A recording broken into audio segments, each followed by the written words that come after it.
Education ground চ্যানেলে সকলকে জানাই স্বাগত। আশা করি সকলে ভালো আছো। আমি তোমাদের সঙ্গে সৌরভ। আজকে আমরা 2025 আরআরবি এনটিপিসি একটা সেট নিয়ে সেই ম্যাথগুলো সলভ করবো এবং আজকে যে সেটটি আলোচনা করবো সেটা 10 জুন ফার্স্ট সেট হয়েছিল। এর আগে আমরা একাধিক সেট দিয়েছি আরআরবি এনটিপিসির উপর। যারা সেই ক্লাসগুলি দেখুন অবশ্যই দেখবে, এই ক্লাসটি আমাদের প্লেলিস্টে দেওয়া রয়েছে। এছাড়াও ডাব্লিউবি এসএসসি যে গ্রুপ ডি এবং গ্রুপ সি রিলেটেড ক্লাস রয়েছে তা আমাদের প্লেলিস্টে দেওয়া হচ্ছে। যাদের প্রয়োজন তারা অবশ্যই দেখতে পারো। আমাদের চ্যানেলটি ফলো করো। তবে আজকে ক্লাস শুরু করছি। প্রথম যেখানে অঙ্ক রয়েছে এক্স ওয়াই এবং জেড যথাক্রমে 45, 37 ও 71 অনুপাতে একটি অর্থ বিনিয়োগ করে। সেটা অর্থ বিনিয়োগ করে যদি তারা বছরের শেষে মোট এত টাকা মুনাফা অর্জন করে, তাহলে ওয়াই এবং জেড এর ভাগের মধ্যে পার্থক্য কত? এক্স ওয়াই জেড এরা 45, 37 আর 71 অনুপাতে বিনিয়োগ করে। আর টোটাল বিনিয়োগের পরিমাণ দেওয়া রয়েছে 2792। টোটাল মানে হলো এইগুলো সবগুলো যোগফল, তার মানে এই তিনটার যোগফলই হলো 2790। তাই যোগ করে দাও। 7 থেকে 8, 8 5 13, 13 3 হাতে হলো 1, 7 3 10, আচ্ছা 14 কে 15, তাহলে 153 আমাদের অনুপাত হিসেবে সাম। তারই ভ্যালু দেওয়া রয়েছে 2790। তাহলে আমরা বলতে পারি 1 এর value is equal to 2790 by 153। আমাকে বের করতে বলেছে ওয়াই ও জেড এর মধ্যে পার্থক্য কত। ওয়াই আর জেড এর মধ্যে পার্থক্য, এদের মধ্যে ডিফারেন্স। তাহলে 11 থেকে 7 বিয়োগ করলে হবে 4, 7 থেকে 4 বিয়োগ করলে হবে 3, মানে 34 এর ভ্যালু আমাকে ফাইন্ড আউট করতে হবে। তাহলে 1 এর ভ্যালু যদি এত হয়, 34 এর ভ্যালু কত? 34 দিয়ে গুণ, 17 দিয়ে কাটাকাটি করব। 17 দোকানে 34, 7 নং 17 কে 9, 9 953, 9 3 নং 27, 9 অক্ষে 9 একটা 0। তাহলে 31 দোকানে 62, পাশে একটা 0, তাহলে 620 হবে এই অঙ্কের সঠিক। x plus 1 by x equal to 15, x cube plus 1 by x cube এর মান কত? তাহলে x plus 1 by x equal to 15। এই 15টাকে আমি a হিসেবে ডিনোট করলাম। এখান থেকে আমাকে বের করতে বলেছি x cube plus 1 by x cube এর মান কত। তাহলে দেখো, যখন x plus 1 by x ফরমেশনে থাকবে, x plus 1 by x এরকম ফরমেশনে, তাহলে x তারপরে আবার থেকে বের করতে বলেছে x cube plus 1 by, ঠিক একই ফরমেশনে কিন্তু মাথায় কিউব দেওয়া। এর জন্য শর্টকাট তারিখ পদ্ধতি কি? a cube minus 3a। এটা আসলে a plus a cube b কিউবের ফর্মুলা থেকে এসেছে। a কিউব b কিউবের ফর্মুলা হলো a প্লাস b তার whole cube minus 3ab into a plus b। এখানে a আর b, x আর 1 এর কাটাকাটি করে তো 1ই হয়। আর আলটিমেটলি এখান থেকে ফর্মুলাটা দাঁড়ায় a কিউব মাইনাস 3a।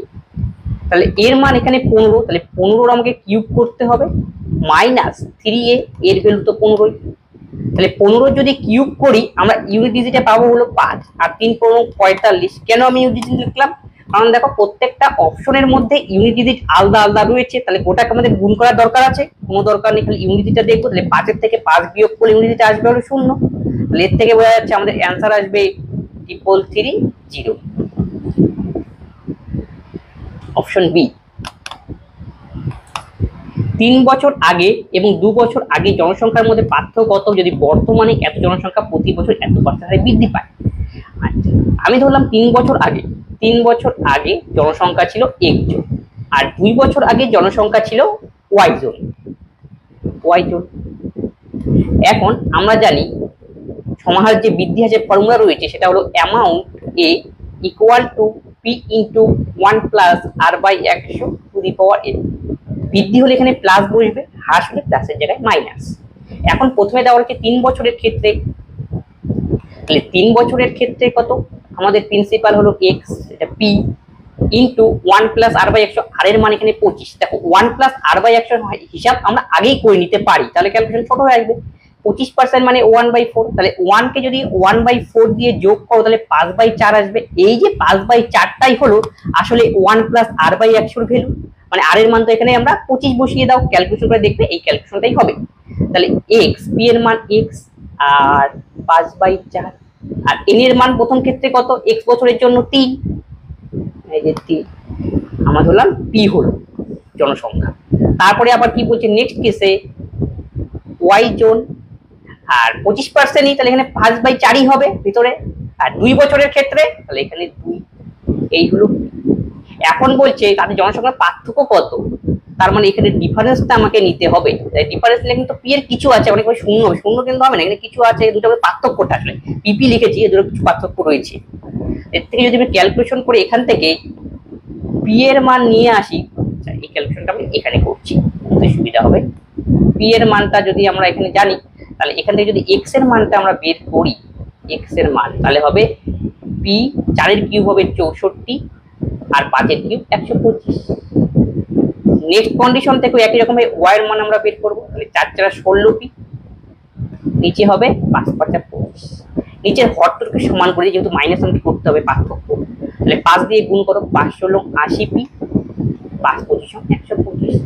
এখন এই দুটোর মধ্যে যে ডিফারেন্সটা রয়েছে সেটাই আমাকে নিতে হবে। তাহলে 80 থেকে 64 বিয়োগ করলে 80 p by 125 minus p 64 by 125।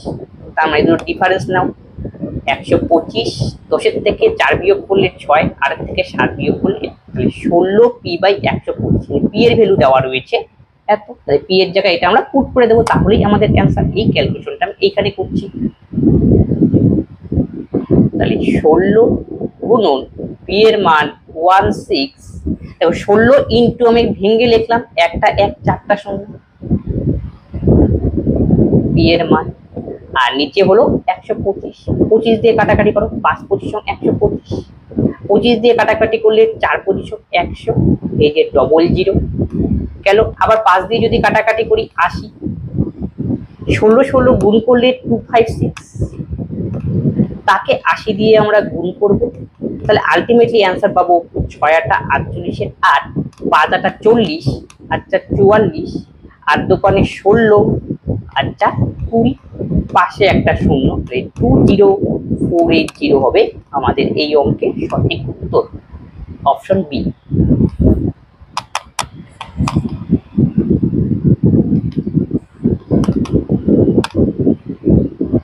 এই দুটোর ডিফারেন্স, এটা এই দুটো ডিফারেন্স করার পরে যেটা আসে সেটা হলো এটা। একটি বিছনার চিহ্নিত মূল্য এত, যা ক্রয় মূল্যের চেয়ে 31% বেশি, যদি লাভ এত পার্সেন্ট ছাড়ে শতাংশ কত? যা ক্রয় মূল্যের চেয়ে 31% তাহলে মার্ক প্রাইস আমি এখানে ধরলাম 100, সরি যা ক্রয় মূল্যের চেয়ে, ক্রয় মূল্যটা ধরি, তাহলে হিসাব করতে সুবিধা হবে অঙ্কে। ক্রয় মূল্য 100 ধরবো, তাহলে মার্ক প্রাইস হবে ক্রয় মূল্যের চেয়ে 31% বেশি, তাহলে 131। এখন বলছি যদি লাভ হয় 9%, লাভ আমরা কার উপর বের করি? কস্ট প্রাইসের উপরে, তাহলে এখানে যদি 9% লাভ হয় তাহলে এখানে বলতে পারি আমরা সেলিং প্রাইস 109। আমাকে এবার ছাড়ের শতাংশ কত, এই ক্ষেত্রে এটা আমাদের ক্যালকুলেশন করার দরকার, যে পার্সেন্টেজে বের করতে বলেছে, তাহলে এটা দুটোর থেকে আমরা বের করে নিই। কারণ কি মার্ক প্রাইসের উপর যদি আমরা ছাড় দিই সেখান থেকেই সেলিং প্রাইস পাই, আর সেলিং প্রাইস আমাদের জানা, মার্ক প্রাইস আমরা দেখালে সেখান থেকে নিশ্চয়ই আমরা ডিসকাউন্ট বের করতে হবে। ডিসকাউন্ট মানে কত? ছাড়, মার্ক প্রাইস থেকে সেলিং প্রাইসটা বিয়োগ, সেটাই ডিসকাউন্ট।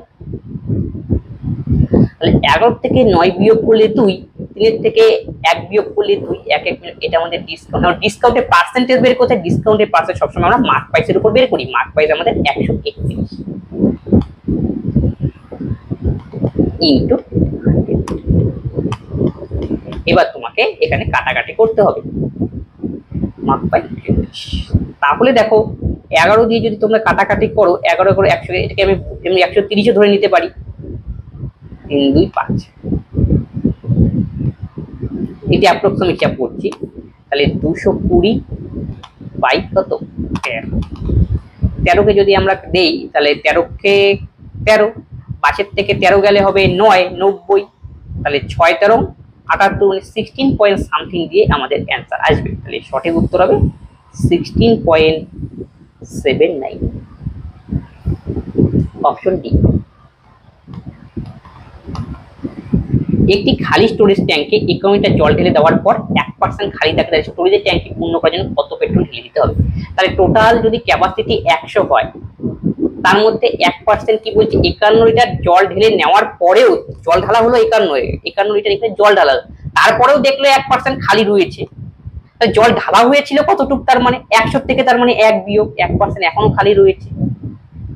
ঢালা হয়েছিল জল হলো 100 থেকে 1 বিয়োগ 99% জল ঢালা হয়েছিল। এই 99% এর ভ্যালুই তার মানে 51 এতটুকু জল, সরি জল না তো পেট্রোল, তাহলে এটাই 51, তাহলে 1% ভ্যালু আমি বলতে পারি 51/99, এটা পার্সেন্ট।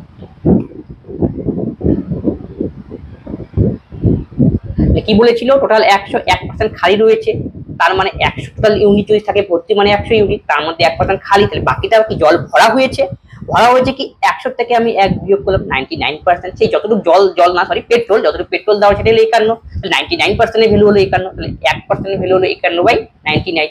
আমাকে বের করতে হবে কতটা পেট্রোল সেখানে পূর্ণ করার জন্য দরকার, তাহলে 100 ইউনিটের মান বের করতে হবে। এটাও আমরা অ্যাপ্রক্সিমেট ক্যালকুলেশন করব, 99 কে আমরা 100 ধরে নেই, তাহলে 100 ধরলে 100 কাটাকাটি যাবে, তার মানে বোঝা যাচ্ছে যে 51 পয়েন্ট সামথিং দিয়ে অ্যান্সার আসবে, তার মানে সঠিক উত্তর হবে অপশন সি। যখন 1060281345 কে সবচেয়ে বড় সংখ্যা x দিয়ে ভাগ করা হয় তখন প্রতিটি ক্ষেত্রে অবশিষ্ট অংশ y হয়, তবে এত এর মান কত? তাহলে বলছে কোনো একটা সবচেয়ে বড় সংখ্যা x দিয়ে ভাগ করা হয়, তার মানে x এর মানটা আমাকে বের করতে হবে, কষাগুটা করতে হবে। তার এই জন্য কি করব, সবচেয়ে বড় কি রয়েছে 3451, সেটার থেকে দুটোকে বিয়োগ করব 3451, এইভাবে 1063, তারপর এটা 2815, 3451 1063 2815, তারপরে কি কি পড়ে রইলো আর 2815, এটা থেকে এটা বিয়োগ দিতে হবে, তারপরে এই সেভ করতে হবে 1063, আর বিয়োগ করো 11 থেকে 3 বিয়োগ করলে হয় 8, হাতে হলো 1, 15 থেকে 7 বিয়োগ করলে হয় 8, 4 থেকে 1 বিয়োগ করলে 3, আর 3 থেকে 1 বিয়োগ করলে 2, এখানে বিয়োগ করো 11 থেকে 5 বিয়োগ করলে 6, 5 থেকে 2 বিয়োগ করলে 3, 14 থেকে 8 বিয়োগ করলে 6, 5 থেকে 3 বিয়োগ করলে 2, 11 থেকে 6 বিয়োগ করলে 5, 8 থেকে 1 বিয়োগ করলে 7, 2 থেকে 1 বিয়োগ করলে 1। তাহলে এদের এখন আমাদের এই সেভ করতে হবে, এই সেভ করে ছোটটাকে দেখো, ছোটটা কি রয়েছে 636, এটা দেখো 636 কে 6 3 9 6 3 দিয়ে ভাগ করে মিলছে 28 16 3 18 2 3 2 5 8 5 13 13 8 21, এটাও 3 দিয়ে ভাগ করে মিলছে 7 1 8 5 13 2 15, তাহলে প্রত্যেকটাই 3 দিয়ে ভাগ করে মিলছে, তাহলে বোঝা যাচ্ছে যে এই সেভের মধ্যে একটা উৎপাদক আমরা 3 পাবো, তাহলে 3 হবে, 3 তো হবেই, তার মানে তাহলে 3 দিয়ে যদি এটাকে ভাগ করে ছোট দিয়ে দেখছি 3 দোকানে 6 3 অক্ষে 3, 3 দোকানে 6 3 অক্ষে 3 দোকানে 6, আবার দেখো প্রত্যেকটাই কি এটাও 4 দিয়ে যায়, এটাও 4 দিয়ে, এটাও 4 দিয়ে যায়, তার মানে 3 × 4 দিয়ে সবগুলোকেই ভাগ যাবে, 4 দিয়ে যদি ভাগ করি 4 5 20, 1 3 4 আবার 53 আসে, 53 কি সংখ্যা, অড সংখ্যা, তাহলে 53 কে কোনো সংখ্যা দিয়ে ভাগ যাবে না, মানে মৌলিক সংখ্যা, 53 কে কোনো সংখ্যা দিয়ে ভাগ যাবে না, 53 হলো একটা মৌলিক সংখ্যা, তার মানে বোঝা যাচ্ছে আর এদের এই সেভ আর কি পাওয়া সম্ভব নয়, মানে এই সেভ এদের 3 4 12ই হবে, মানে সবগুলো দেখলাম কমন কি আছে, 53 তো অড এসে গেল, 53 তো অড এসে গেল, এর থেকে সম্ভাবনা কম, তার 3 4 12, এই সেভ 12 গেল। তারপরে দেখো এই সেভ যেটা সেটাই আসলে আমাদের x এর মান, তাহলে এখানে আমরা x এর ভ্যালু বের করলাম 12, এবার আমাকে বের করতে হবে y এর ভ্যালু, y কি, তখন প্রতিটি ক্ষেত্রে অবশিষ্ট অংশ y থাকে, তার মানে আমাদের x এর মান যেটা বেরোলো সেটা 12, সেটা প্রত্যেকটাকে ভাগ করতে হবে, এবং ভাগ করার পরে প্রত্যেকটা সেমই আসবে অবশিষ্ট, যে অবশিষ্টটা আসবে রিমাইন্ডারটা সেটাই হলো y এর ভ্যালু, সেটাই কন্ডিশনে বলা, তাহলে y এর ভ্যালু কি ভাগ করো প্রথমটা, তাহলে 12 দিয়ে যদি 1063 কে ভাগ করি তাহলে 7 × 84, 8 × 96, 106 থেকে 96 গেলে 10, 7 8 × 96 7, মানে রিমাইন্ডার বাড়াবে এখানে 7, তার মানে 1063 কে আমি 12 দিয়ে ভাগ করলাম, যেহেতু ভাগশেষ অবশিষ্ট অংশ বলেছে ভাগ করতে হবে, 12 দিয়ে ভাগ করলাম, তাহলে রিমাইন্ডার 7 হলো, তাহলে এর থেকে বোঝা গেল প্রত্যেক ক্ষেত্রেই ভাগ করলে রিমাইন্ডার আমরা 7 পাবো, তাহলে x এর মানও জানা গেল, y এর মানও জানা গেল, এবার এখানে মান বসাতে হবে তোমাকে, তাহলেই অঙ্ক হবে 3x - 14y, তাহলে x এর মান 12, 3 12 36, আর y এর মান 7 7 14 98, তাহলে 8 এর থেকে 6 বিয়োগ করলে 2, আর 9 থেকে 3 বিয়োগ করলে 6, বড় সংখ্যা চিহ্ন মাইনাস, তার মানে 62 মাইনাস। এটার এভারেজ করতে বলেছে, কতগুলি সংখ্যা রয়েছে আগে যোগ করে নিই, 4 4 4 8 9 5 14, আর 8 22, আর 9 31, আর 9 40, 40 এর শূন্য, হাতে হলো 4, 8 4 12, 6 18, আর 26 3 29, 5 34, 5 39, 3 42, 6 38, 6 54, 540।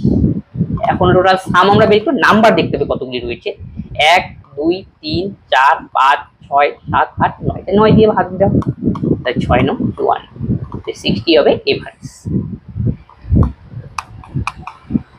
কয়টা সরলীকরণ করতে বলেছে, 7 দিয়ে আগে কাটাকাটি, 7 7 49, 47 আর 7 যোগ করলে আমাদের হবে 54 প্লাস 15 থেকে 7 বিয়োগ করলে আচ্ছা -7 প্লাস 65 -27, 54 থেকে 27 বিয়োগ করলে 27, তার সাথে আমাকে যোগ করতে হবে 65, তাহলে 7 5 12 2 6 2 8 1 9।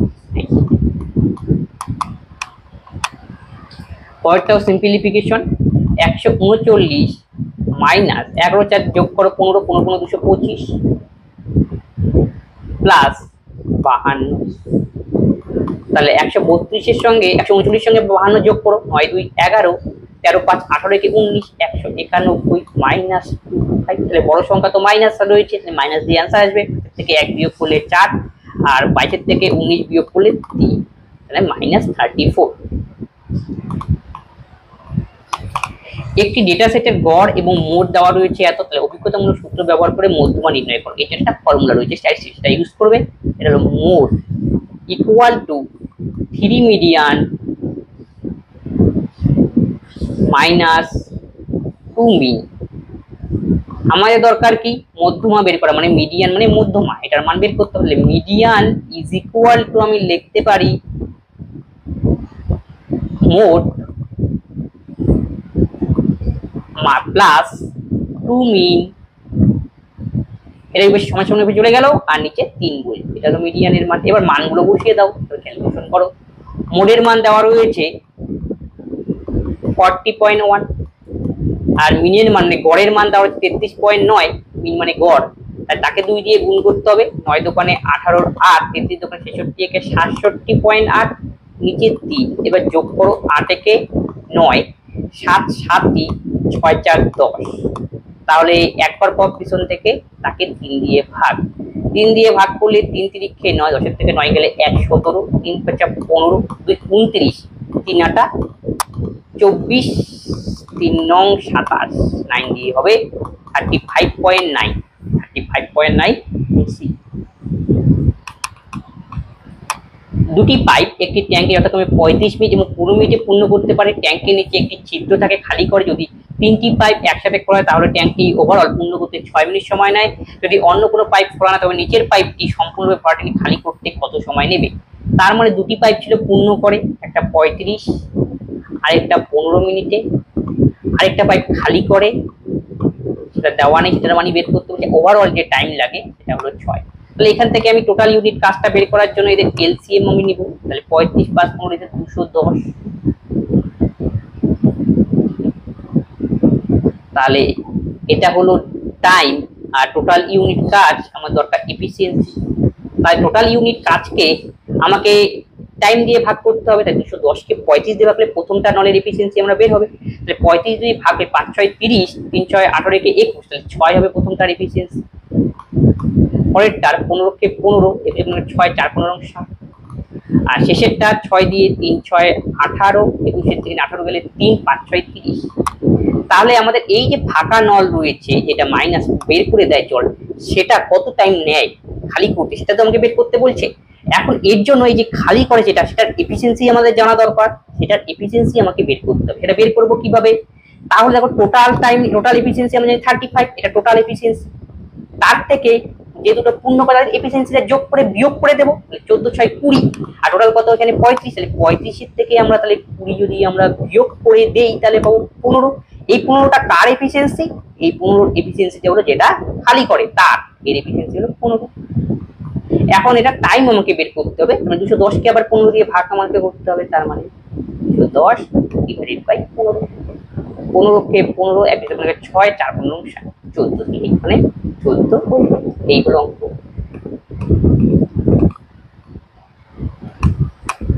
কে এর কোন মানজ দ্বিঘাত সমীকরণগুলি তৈরি হবে ও উভয়ের মূল একই রকম হবে।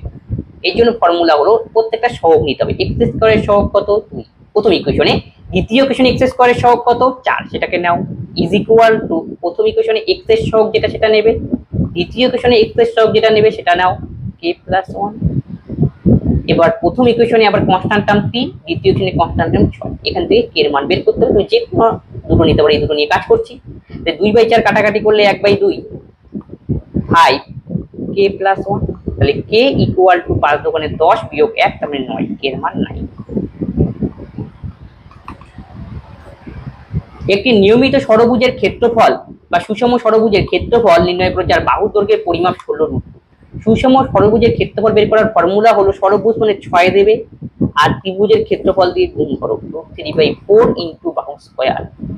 তাহলে এখানে 6 √3/4, বাহুর মান হলো 16 √2 তার স্কয়ার, তাহলে 16 গুণন 16 √2 স্কয়ার করলে 2, তাহলে 2 দোকানে 4, 2 দিয়ে 3, 16 16 256, তাকে 3 দিয়ে গুণ,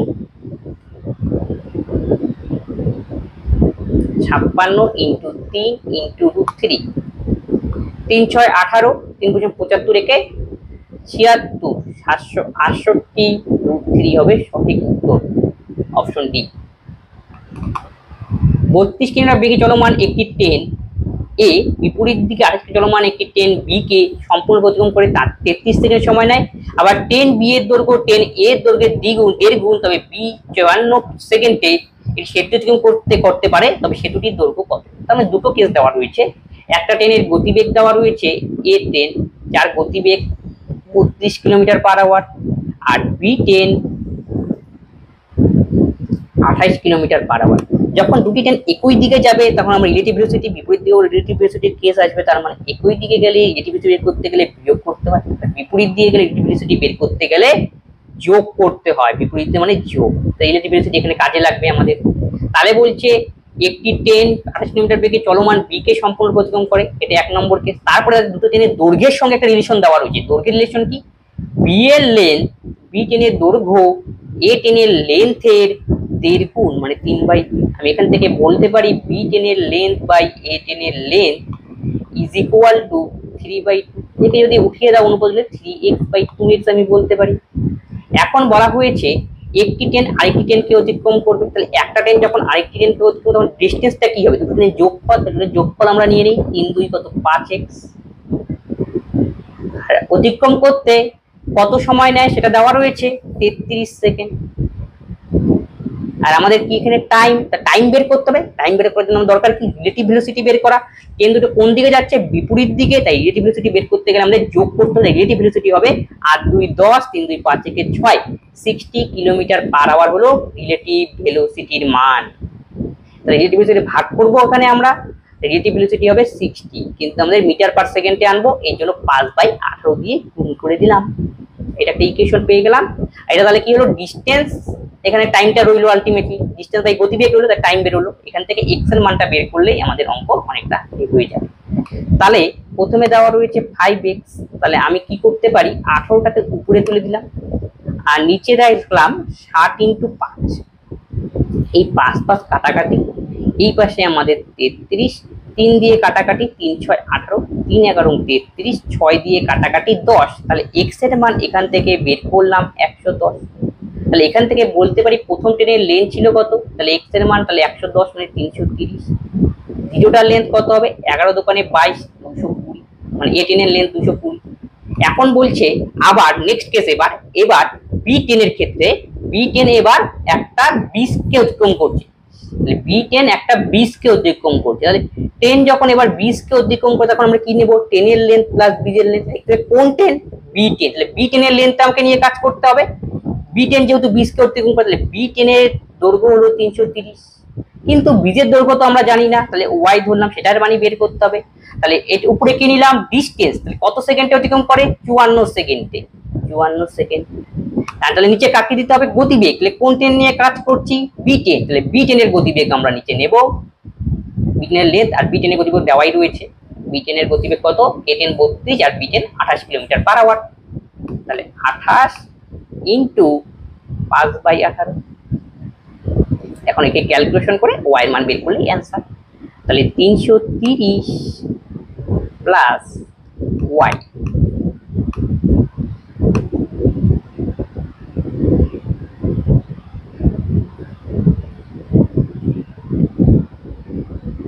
তাহলে উপরে যাবে আমাদের 18, নিচেরটা উপরে আসবে আর নিচে থাকবে 28 ইন্টু 5 ইজ ইকুয়াল টু 54। তাহলে 3 18 54 গেল, 3 18 54, নিচে কত 28, তাই তো। নিউটনের গতিবেগ ছিল কত। আচ্ছা, এবার কোনাকুনি আমাকে গুণ করতে হবে। তাহলে কোনাকুনি যদি আমরা গুণ করি তাহলে 330 প্লাস ওয়াই, 3 5 8 40 শূন্য, 5 দোকানে 10 আর 4 14 ইন্টু 3, তাহলে 3 14 42, 420, 3 4 থেকে 330 বিয়োগ করে তার মানে ওয়াই এর মান 90। তাহলে এটাই আমাকে বের করতে বলছে, ওয়াই এর মান কত 90। এটাই হলো ব্রিজের লেন্থ। লেন্থই হলো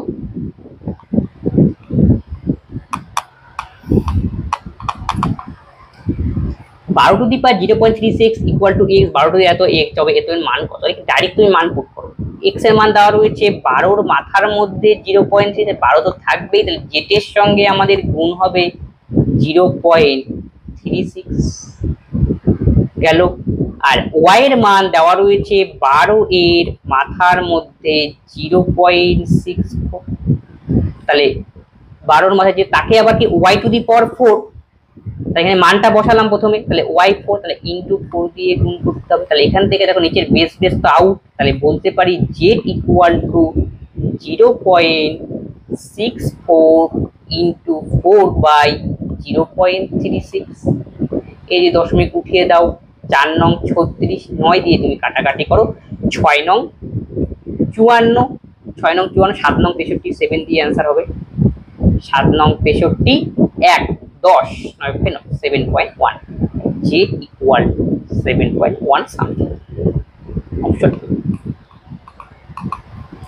একটি আয়তাকার ক্ষেত্রের বাহুদ্বয়ের দৈর্ঘ্য 11 এবং 14 মিটার এবং এর ক্ষেত্রফল বৃত্তাকার ক্ষেত্রফলের সমান, বৃত্তের ক্ষেত্রে পরিধি কত। তার মানে আয়তক্ষেত্রের ক্ষেত্রফলের ফর্মুলা হলো দৈর্ঘ্য গুণন প্রস্থ, সেটা একটি কি বৃত্তের ক্ষেত্রফলের সমান, বৃত্তের ক্ষেত্রফলের ফর্মুলা পাই আর স্কয়ার। তার এখান থেকে আমি আর এর মান বের করব, 11 দোকানে 22, 2 দিয়ে কাটলাম 7, 7 7 49, তাহলে আর এর মান এখানে বর্গমূল করলে 7, আর এর মান আমাদের জানা গেল। এখন বলি তার পরিধি কত, 2 পাই, পাই এর মান 22/7 আর 2 পাই আর পরিধির ফর্মুলা, আর আর এর মান এখানে 7। বৃত্তের পরিধি বের করার ফর্মুলা হলো 2 পাই আর, আর ক্ষেত্রফল পাই আর স্কয়ার। তাহলে 7 7 কাটা, 22 দোকানে 44।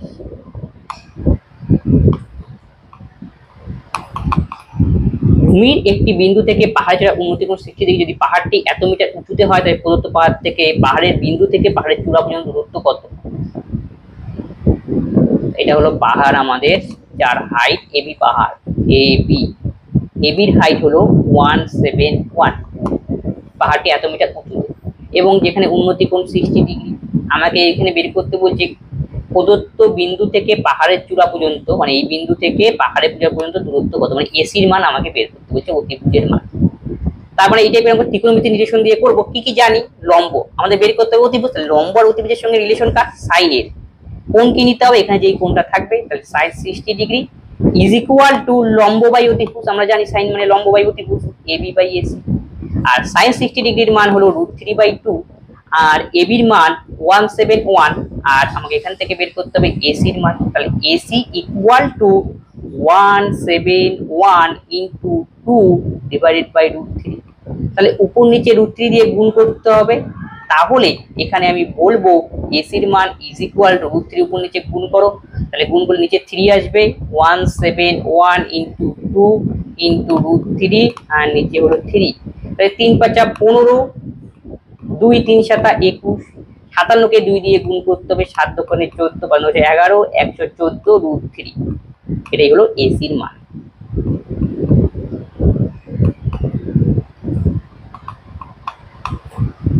এক্স স্কোয়ারের সঙ্গে সরাসরি সমানুপাতে বা সরল সমানুপাতে থাকতে পারে লেখা, এ ওয়াই এর সাথে ব্যস্ত অনুপাতে যদি x equal to 39, y equal to 12, x এর মান নির্ণয় করো যেখানে y ইকুয়াল টু 2, তাহলে এক্স স্কোয়ারের সঙ্গে সরল থাকে, সরল মানে এইভাবে লিখতে হয়। আবার এ ওয়াই এর সঙ্গে ব্যস্ত অনুপাতে ব্যস্ত থাকলে 1 বাই আকারে লিখতে হবে এ ওয়াই। আমি এখন দেখো এ দুটো তো ফিক্স সমান সমান, এটাকে আমরা আউট করবো, তার মানে রিলেশন এক্স আর ওয়াই এর মধ্যে নিয়ে আসবো। তাহলে এক্স এর মানটা প্রথম ইকুয়েশনে বসিয়ে দাও, তাহলে আমি বলতে পারি এক্স ভেরিজাস 1/x²। আর ভেরিজাসের ক্ষেত্রে নিয়ম হলো এটা ভেরিজাস থাকবে, ভেরিজাস করতে হলে কিছু ধ্রুবক দিয়ে গুণ করতে হয়, ধ্রুবকটাকে আমি এম ধরলাম, এম ইন্টু 1/y²। এখান থেকে মান বসিয়ে এক্স আর ওয়াই এর মধ্যে এম এর মানটাকে বের করে নিতে হবে, এই হলো প্রসিডিও। তাহলে এক্স এর মান 39, এম মানে ধ্রুবক পদের মানটা বের করবো 1, আর ওয়াই এর মান 20, 20 400। তাহলে এম ইকুয়াল টু গুণ করলাম না, অমন করে রাখলাম 39 ইন্টু 400। এম মানে ধ্রুবক পদের মানটা আমরা বের করলাম, ধ্রুবক পদের মান হলো। এখন নেক্সট কেস কি করতে হবে, এই এম এর মানটা এই ইকুয়েশনে আবার বসাতে হবে। তার মধ্যে দেখো এক্স আর ওয়াই যে কোনো একটার মান দেওয়া রয়েছে, আরেকটার মান বের করতে হবে। এক্স এর মানটা দেওয়া, ওয়াই এর মানটা দেওয়া রয়েছে, তাহলে এক্স এর মান নির্ণয় করতে হবে। নেক্সট কন্ডিশন কি, তাহলে দেখো এখানে আমরা এম এর জায়গায় কত বসাবো, তাহলে এক্স এর মান আমাকে নির্ণয় করতে হবে, আর এম এর মান তো বের করে নিলাম 39 ইন্টু 400, আর ওয়াই এর মান দেওয়া, তাহলে 1/y মানে ওয়াই স্কয়ার, 2 দোকানে 4, ওয়াই মানে এখন 2, এই যে 2 ইউজ করলাম ওয়াই এর জায়গায়। তাহলে 39 ডবল 56 সেমি, 42 সেমি এবং 70 সেমি বাহুতে সমকোণী ত্রিভুজকে 56 সেমি বাহুতে ঘুরিয়ে একটি শঙ্কু তৈরি করলে এইভাবে গঠিত শঙ্কুর মোট পৃষ্ঠতলের ক্ষেত্রফল কত হবে। তাহলে দেখো একটা সমকোণী ত্রিভুজকে ঘোরানো হয়েছে, তোমাকে লক্ষ্য করতে কাকে অক্ষ ধরে ঘোরানো রয়েছে, 56 সেমি বাহুকে অক্ষ ধরে। তাই যাকে অক্ষ করে ঘোরানো হবে সেটা নিশ্চয়ই লম্ব হতে হবে। তুমি একটা লম্ব ত্রিভুজ আকৃতি এরকম একটা সমকোণী নাও, আর লম্বকে এই যে লম্ব, এটা লম্ব কেন্দ্রে এক চক্কর দাও, সেই ফিগারটা হবে সবসময় শঙ্কু আকৃতি, সেটাই কনসেপ্ট দিয়ে অঙ্ক। কিন্তু তোমাকে লক্ষ্য করতে কাকে অক্ষ করে ঢোকানো হচ্ছে, 56 সেমি, যাকে অক্ষ করে ঘোরানো হবে সে সবসময় লম্ব বলে বিবেচিত হবে, আর ফিগারটা হবে কি শঙ্কু আকৃতির ফিগার।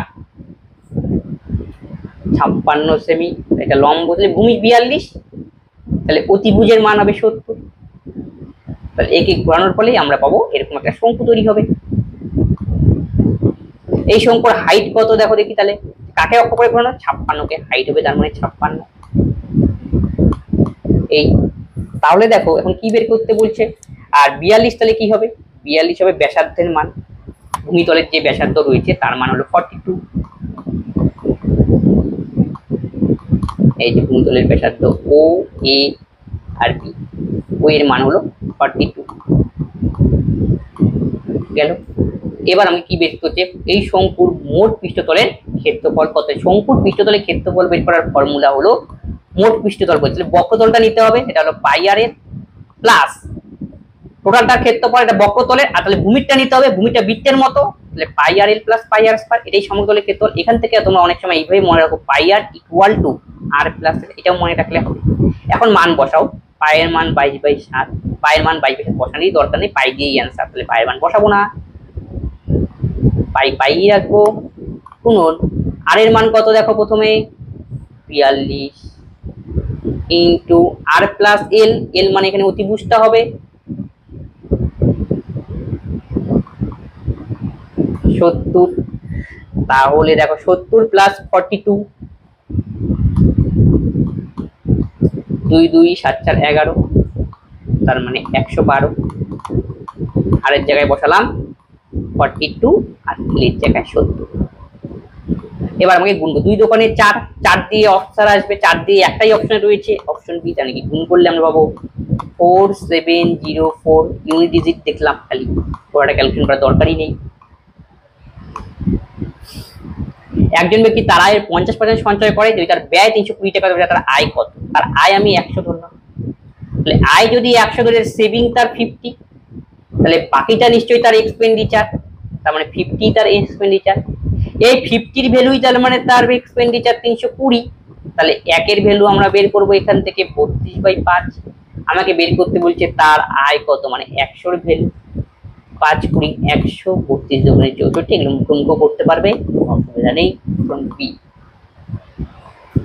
75% ছাড় দেওয়া প্রতি সিলিং ফ্যানের মূল্য দ্বারা এত টাকা, যদি কোনো ছাড় না দেওয়া হয় তার দোকানদারের 50% লাভ হয়, তাহলে সিলিং ফ্যানের ক্রয় মূল্য কত। তাহলে একটি 75% ছাড় দেওয়ার পর সিলিং ফ্যানের মূল্য দ্বারা এত, তাহলে আমি মার্ক পাই ধরে নেই 76, মার্ক পাই 100 ধরো, তার 76% ডিসকাউন্ট, তার ডিসকাউন্ট দিলে পরে মার্কেট আমরা সেলিং প্রাইস পাবো, তাহলে 100 থেকে 76 বিয়োগ করতে হবে, তার মানে 24 হলো সেলিং প্রাইস।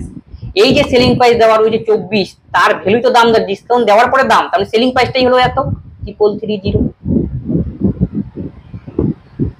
তারপরে বলি যদি কোনো ছাড় না দেওয়া হয় তাহলে মার্ক প্রাইসটাই তখন সেলিং প্রাইস হিসেবে ডিনোট হবে। এই ক্ষেত্রে তার 50% লাভ হয়, তার মানে লাভ বের করে আমি সেলিং প্রাইস জানলাম, লাভ বের করতে গেলে 50% লাভ হয়, কিন্তু আমাকে বের করতে হবে ক্রয় মূল্য কত। তার মানে আমি এখানে আমাদের এখন বর্তমানে কন্ডিশনে যে সেলিং প্রাইস বলতে পারি 100, তাই সেলিং প্রাইস থেকে আমি কস্ট প্রাইসে আসবো এখান থেকে। তার মানে সেলিং প্রাইস থেকে যখন আমরা কস্ট প্রাইসে আসবো তাহলে 100, 50% লাভ, আর কস্ট প্রাইস আসতে গেলে 100, 50% মানে নিচে হবে 150, মানে 100 উপরে হয় সেলিং প্রাইস থেকে কস্ট প্রাইস আনতে গেলে। 0 0 5 2 তার মানে 200/3 হলো কস্ট প্রাইস। তাহলে আমাদের এখানে দেওয়া রয়েছে এই যে 24 এর ভ্যালু এত, আমরা দরকার কস্ট প্রাইসের মান বের করা, 24 এর ভ্যালু তো আমরা জানি, এখান থেকে 200/3 এর ভ্যালু বের করলেই আমাদের অ্যানসার হবে। তার মানে 24 এর ভ্যালু যদি এত হয় তাহলে 1 এর ভ্যালু আমরা এখান থেকে বের করতে পারবো 3330/24, মানে দরকার কি সিপির মান বের করা, মানে 200/3 এর ভ্যালু বের করা, এটা দিয়ে গুণ করবো তাই। এবার তুমি কাটাকাটি করো, 3 দিয়ে যদি কাটাকাটি করি 1110, আবার তুমি 8 দিয়ে কাটাকাটি করো, 8 দোকানে 16, 40, 5 8 40, 3 8 24, 3 দিয়ে কাটাকাটি করো, 3 তিরিক্ষে 9, এখন 9 গেলে 2, 21, 3 7 21, 3 তিরিক্ষে 9, 2 3 7 21, 370, তাহলে 370 ইন্টু 25। তাহলে দেখো একটা মাত্র সংখ্যা রয়েছে যার ইউনিট ডিজিটে 0, সেটা হলো 4 নম্বর অপশন। তার মানে বোঝা যাচ্ছে এটা ক্যালকুলেশন করলে 98250 হবে। আবার লক্ষ্য করো তারপর একটা 5 দিয়ে আসবে, 5 7 35, তাহলে ক্যালকুলেশন না করে আমি বলবো এর অ্যান্সার 9250। ও কেন্দ্রীয় বৃত্তের 6 সেমি ব্যাসার্ধ বৃত্তের জ্যা এবি আঁকা হলো, তাহলে বৃত্তটা আঁকাই আগে। ও কেন্দ্রীয় বৃত্ত 6 সেমি ব্যাসার্ধ বৃত্তের জ্যা, এটা হচ্ছে জ্যা আমি ধরলাম এবি, এটা বৃত্তের সেন্টার, আর বৃত্তের ব্যাসার্ধ দেওয়া রয়েছে কত 6 সেমি, এবং সবচেয়ে কম দূরত্ব কেন্দ্র থেকে জ্যা এর মধ্যে 4.5 সেমি, সবচেয়ে কম দূরত্ব কেন্দ্র থেকে জ্যা এর মধ্যে 4.5 সেমি। তার মানে এই ডিসটেন্সটার কথা বলা হয়েছে ও এ, এর মান হলো 4.5 সেমি। এখান থেকে বের করতে বলছে এবি যে দৈর্ঘ্য, তাহলে এখান থেকে দেখো ত্রিভুজ ও এমবি নিয়ে যদি আমরা কাজ করি, তার মানে এখান থেকে এমবির মান বের করবো, আর এখানে 90 ডিগ্রি কোণ সৃষ্টি হয়, 90 ডিগ্রি কোণ মানে ত্রিভুজ ও এমবি সমকোণী ত্রিভুজ, তার মানে এটা হলো সমকোণী ত্রিভুজ। সমকোণী ত্রিভুজের লম্বস্কার ভূমিস্কার অতিভুজ করে তাহলে এমবির মান বের করতে হবে, তাহলে এমবির মান হবে √, অতিভুজ স্কয়ার কত 6, অতিভুজ 6 6 36, মাইনাস লম্ব, লম্ব মান কত 4.5, 4.5 কে আমি লিখতে পারি 4.5, 4.5 কে আমি বলতে পারি 9/2, তার স্কয়ার করতে হবে, তাই 9 নং কত 81/4, তাহলে √, 4 6 24, 3 12 2 14, 144 মাইনাস 81/4, তাহলে 4 থেকে 1 বিয়োগ করলে হয় 5, 14 থেকে 8 বিয়োগ করলে হয় 6, নিচে আসবে আমাদের 4 থেকে 1 বিয়োগ করলে 3 হয়, সরি 3 নিচে। তাহলে 63 কে আমি বলতে পারি 7 গুণন 9, 7 নং 63, 9 এর বর্গমূল করলে 3 হবে, আর 4 এর বর্গমূল করলে 2, আর 7 নং 63 7 পড়ে থাকবে এই, আর 4 এর বর্গমূল করলে 2। তাহলে এটা আমি কি বের করলাম এমবির মান, তাহলে এমবির মান বেরোলো আমাদের, কিন্তু আমাদের বের করতে হবে এবির মান, তাহলে এবি নিশ্চয়ই এমবির দ্বিগুণ, তাহলে 2 ইন্টু এমবি, তাহলে 2 এমবির মান 3√7/2, এটা কাটা, সঠিক উত্তর দেব আমরা 3√7। প্রথম 12টি স্বাভাবিক সংখ্যার গড় কত? তাহলে প্রথম n সংখ্যক স্বাভাবিক সংখ্যার সাম বের করার ফর্মুলা হলো n ইন্টু যেমন 1 2 3 ... n ইন্টু n প্লাস 1/2। সাম বের করার পরে এভারেজের দরকার, তাহলে এভারেজ বের করতে গেলে টোটাল নাম্বার কত n, n দিয়ে ভাগ করব, তাহলে এভারেজের বের করার ফর্মুলা n প্লাস 1/2। এই ফর্মুলা মনে রাখো, তাহলে একবারে হবে 12 প্লাস 1/13 কে 2 দিয়ে ভাগ করলে 6.5, আর এমনি পাতিভোগ করা যায় এটা। 900 টাকার ওপর 12% 6% মাসিক সরল সুদের হারে, মাসিক হারে কিন্তু এই যে সরল সুদ কত, তাহলে i = পিটিআর বাই 100। পি এর মান আমাদের জানা 900 টাকা। আর ইয়ার কত? ইয়ার হলো 12 মাস, কিন্তু আমরা ইয়ারলি অঙ্কন করি, তাহলে 12 মাসকে আমি বলতে পারি 1 বছর। আবার আর এর মান দেখো মাসিক, তাহলে 1 মাসে 6% আমাদের দরকার কি বাৎসরিক সুদ, বাৎসরিক সুদের হার, তাহলে 12 মাসে হবে কত? 6 বারং 72%। আর 12 মাস মানেই 1 ইয়ার, তার মানে আমি আর এর জায়গায় এখন 72 বসাবো, যেহেতু ইয়ারলি দরকার বাৎসরিক সুদ। 9 দোকানে 18, 7 নং 63, 1 64, 648। 112 টাকা একটি জিনিস বিক্রি করে একজন 30% লোকসান হয়, তবে তুমি এটি কত দামে বিক্রি করলে তার 15% লাভ হবে। তাহলে সেলিং প্রাইস দেওয়া রয়েছে, সেলিং প্রাইস হলো 112। সেলিং প্রাইস থেকে আমরা যাবো প্রথমে কস্ট প্রাইসে। সেলিং প্রাইস থেকে যখন কস্ট প্রাইস যাবো তখন আমাদের 100 উপরে 30% লোকসান 70। এখন আবার বিক্রি করতে বলছে, সেলিং কস্ট প্রাইস থেকে আবার যাবো সেলিং প্রাইসে, তাহলে 115/100। এই শূন্য কাটো, 7 দিয়ে 7 14 728 8 14 7 7 গেল, আর 30% লোকসান, 5 2 7 1, তাহলে 7 থেকে 7 4 কাটাকাটি যাচ্ছে, 6 7 42 2700। তাহলে 2 দিয়ে কাটলে 8 আর 2 দিয়ে কাটলে 5। 5 দোকানে 10, 1 3 5 15, 3 8 24 4, 16 2 18, তাহলে 18। অনুকূলে গতিবেগ ঘন্টায় 41 কিলোমিটার পার আওয়ার, প্রতিকূলে গতিবেগ এত, তবে একটি নৌকার একটি স্থানে যেতে আবার ফিরে আসতে মোট 13 ঘন্টা সময়, নৌকাটি মোট দূরত্ব কত? তাহলে যাওয়ার জন্য তাহলে এতটা মনে করো ডিস্টেন্স এক্স, তাহলে গেল হলো এক্স কত 41 কিলোমিটার পার আওয়ার বেগে, আবার ফিরবেই সেই দূরত্বটা মানে এক্স দূরত্বই ফিরবে, তাহলে কত তখন 20.5 কিলোমিটার পার আওয়ার। 20.5 মানে আমরা লিখতে পারি 20 সমস্ত 1/2, তার মানে 20 41/2, মানে 21/2 দিয়ে ভাগ করতে হবে এখানে, তার মানে 2টা উপরে যাবে, নিচে আসবে 41। এতে যাওয়া আসা মিলিয়ে মোট টাইম লাগে 13 ঘন্টা। এই হলো অঙ্ক। তাহলে এখান থেকে আমরা লসাগু করব 41, 2 একে কত 3x ইজ ইকুয়াল টু 41 গুণ 13, তাহলে x ইকুয়াল টু 13 কে 13 3 4 13 52, একে 53/3। এখন বলছে নৌকাটি মোট কত দূরত্ব গেল, মানে যাওয়া এবং আসা। তাহলে এখানে মানে কেমন একটা ডিস্টেন্স নেওয়া রয়েছে যাওয়া অথবা আসা, তাহলে আসারটা নিতে হবে, মানে কি আবার ডিস্টেন্সকে 2 দিয়ে গুণ, ওইটা মাথায় রাখতে হবে। 3 দোকানে 6, 3 দোকানে 6, 5 দোকানে 10, 1066/3। 8টি সংখ্যার গড় 124, যা সংখ্যাগুলির যোগফলের 124 সংখ্যাগুলির যোগফলের 1/16 হলো সর্বনিম্নের সমান। সর্বনিম্ন সংখ্যাটি কত? তাহলে 8টি সংখ্যার গড় যদি 124 হয়, টোটাল সাম হবে 8 গুণ 124, এটা হলো সাম। এই সামটা বলেছে, এই সামের থেকে সর্বনিম্ন সংখ্যাটা আমরা বের করতে পাবো, সেটা সর্বনিম্ন যদি y ধরি, সেই সর্বনিম্ন সংখ্যাটি হবে এই সামের 1/16। এই হলো অঙ্ক। 8 দোকানে 16, 2 দিয়ে কাটাকাটি 6 62।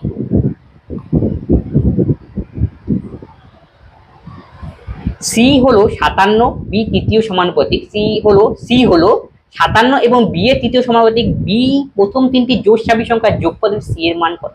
সমানুপাতের উপরে অঙ্ক দিয়েছে। সি হলো 57 এবং এত এর তৃতীয় সমানুপাতিক, তাহলে প্রথমটাকে এ মানে প্রথমটা এ টার্ম, প্রথমটা টার্ম ধরে আমাদের জানা রয়েছে 57। সি হলো তৃতীয় সমানুপাতি, আর বি হলো মধ্য সমানুপাতি।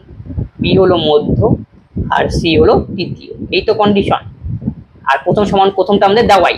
তাহলে এই যে তৃতীয় সমানুপাতি বের করার জন্য ফর্মুলাটা কি? যদি 3টা পদ থাকে এ বি সি, যেখানে বি হলো মধ্য সমানুপাতি এবং সি হলো তৃতীয় সমানুপাতি, এর জন্য ফর্মুলা হলো যেগুলো সমানুপাতে রয়েছে তার ফর্মুলা হলো a/b is equal two b/c। এখন তুমি মান পুট করো। এ মানে প্রথম সংখ্যাটার মান, প্রথম পদের মান, যেটা হলো 57। বি মানে মধ্য সমানুপাতি, আর মধ্যটার মান কি বলেছে?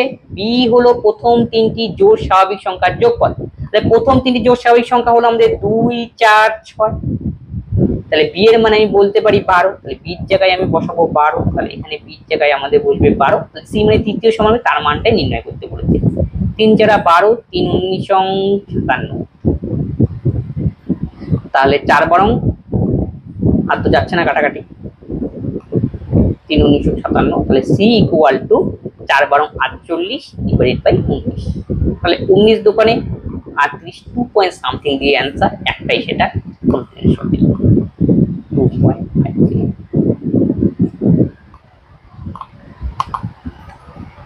এ একই সময় নির্দিষ্ট কাজ করতে পারে বি ও সি এর সাথে, তাহলে A is equal to B plus C. যদি এ এবং বি একটি কাজ 7 দিনে করে, যদি এ এবং বি একসাথে একটি কাজ 7 দিনে, তাহলে এ plus B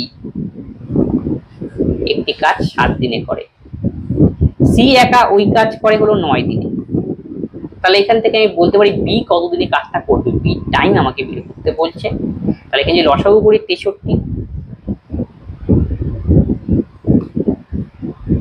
A plus B, এ হলো বি ও সি, এ এবং বি একটি কাজ করে 7 দিনে, সি 9 দিনে, 7 9 63, 9 দিয়ে 7। তাহলে তিনটা যদি আমরা যোগ করে দেই, এটা হলো আমাদের টাইম, আর এটা হলো আমাদের এফিসিয়েন্সি, আর এটা হলো টোটাল ইউনিট কাজ। তাহলে তিনটা যোগ করলে এ বি সি, এই তিনটার এফিসিয়েন্সি হবে 9 7 16 হবে, তিনজনে মিলে। আবার দেখো B plus C is equal to A, তাহলে বি প্লাস সির জায়গায় যদি আমরা এ বসে, তাহলে 2a ইকুয়াল টু 16, এফিসিয়েন্সি নিয়ে কাজ হচ্ছে। তাহলে এ ইকুয়াল টু 8, তাহলে এর এফিসিয়েন্সি আমরা বের করলাম 8। তাহলে এর এফিসিয়েন্সি যদি 8 হয় আর এ প্লাস বি দুজনের এফিসিয়েন্সি 9, তার মানে বি কে অবশ্যই 1 হতে হবে, 8 আর 1 যোগ করলে 9, তাহলে বি এর এফিসিয়েন্সি আমাদের বের করলাম। কেন বি এর এফিসিয়েন্সি বের করলাম? বি এর টাইমের দরকার, বি এর টাইম। তা টোটাল ইউনিট কাজ হলো 63 ডিভাইডেড বাই বি এর এফিসিয়েন্সি, বি এর এফিসিয়েন্সি 1, তাহলে সঠিক উত্তর 63 হবে।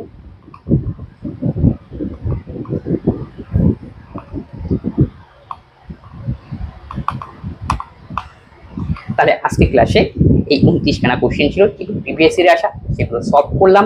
যদি কোনো তোমাদের অঙ্কে ডাউট হয়, অবশ্যই তোমরা কমেন্ট বক্সে কমেন্ট করবে, বন্ধুদের সঙ্গে শেয়ার করে সকলে এই ক্লাস থেকে উপকৃত হবে। আজকে ক্লাস আমরা এখানেই শেষ করছি, পরবর্তীতে আবার দেখা হচ্ছে।